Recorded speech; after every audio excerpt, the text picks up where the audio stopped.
What I find from my principals when I'm working with colleagues or other groups of principals is how little they know about what ESOL is. There is a cloud of mystery around what the ESOL teacher is doing. How do they serve students? What is the role of an ESOL teacher? I find that there's a lot of difference in opinion. And I find that many of our principals do not understand that they're the ones that have that expertise in teaching the language. We get the differentiation part. We get, yes, this is a professional who is trained to work with students who don't speak English, and they're going to go in and make it so they can learn the content. But we oftentimes overlook the fact that the ESOL teacher must provide that structured, systematic English language development instruction. They're the language teacher.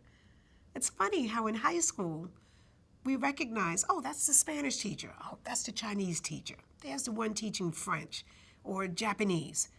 Yeah, the ESOL teacher is the one teaching the English. But it's sort of a challenge for some leaders to get their heads around the fact that, oh, yes, this is my language teacher.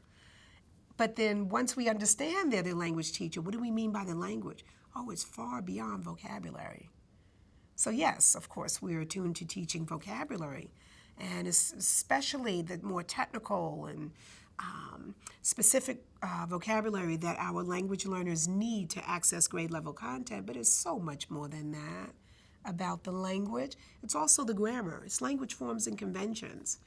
How do I make sure that my students can use that present perfect progressive and know how to use it and know what it is?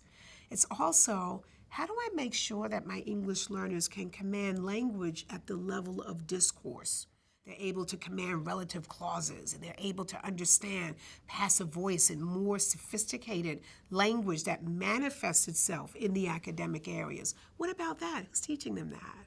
That's what your ESOL teacher can do when you know how to leverage their expertise. I think also leaders are sort of in the dark around how we can use different models in ESOL to create equitable conditions for our students. Quite frankly, we are looking at making sure that our students are learning English through math, learning English through reading, they're learning English in science, and they're learning English in social studies. How do schools make that happen with the ESOL teachers that you have given to you?